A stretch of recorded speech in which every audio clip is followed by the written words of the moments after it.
Agama tentu memiliki peran ketika kita mesti dibimbing atau tidak, atau hanya dibimbing oleh akal kita tentang memilih antara berbicara atau diam. Agama memberikan banyak tuntunan tentang ini.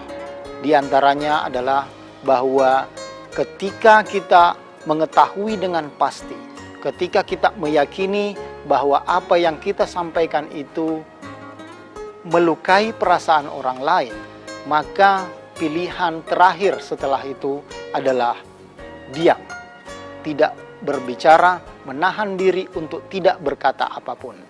Ini yang sulit dilakukan oleh siapapun yang tidak terbiasa menyeleksi apa saja yang ada dalam perasaannya, apa yang ada dalam pikirannya untuk dikatakan. Di sini kita bisa berlatih misalnya dengan siapa saja yang kita temui. Disinilah letaknya bagaimana membedakan antara orang yang biasa bertemu dengan berbagai macam atau jenis golongan manusia.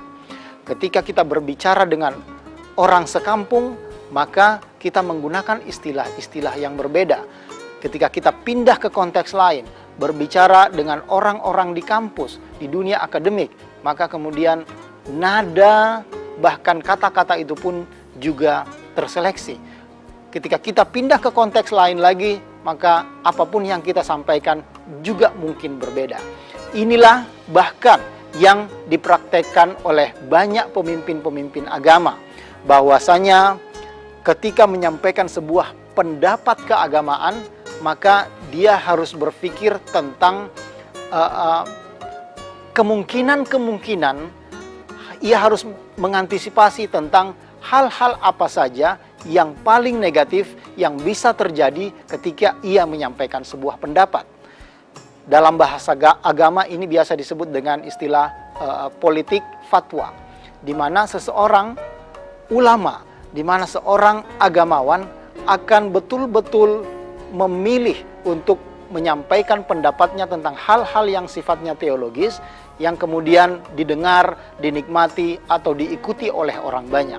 Kadang-kadang ia menyampaikan sesuatu yang berbeda dari pendapatnya, tetapi dengan semacam antisipasi bahwa ketika ia berpendapat demikian, maka banyak orang yang bisa melampaui batas daripada apa yang ingin ia sampaikan.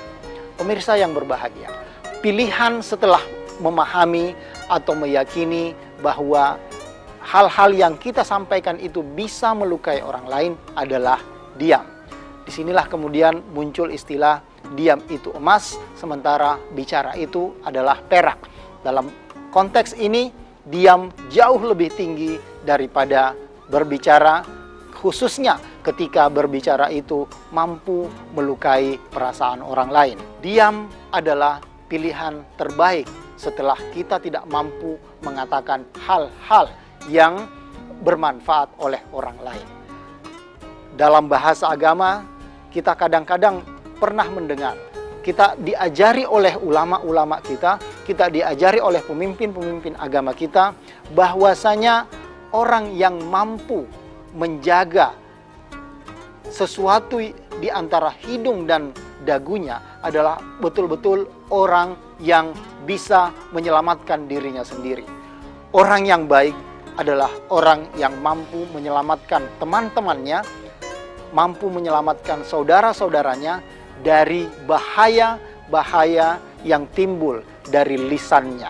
Pemirsa, kita dapat belajar dari semua ini bahwasanya apapun yang ingin kita sampaikan sedapat mungkin itu bermanfaat untuk orang lain.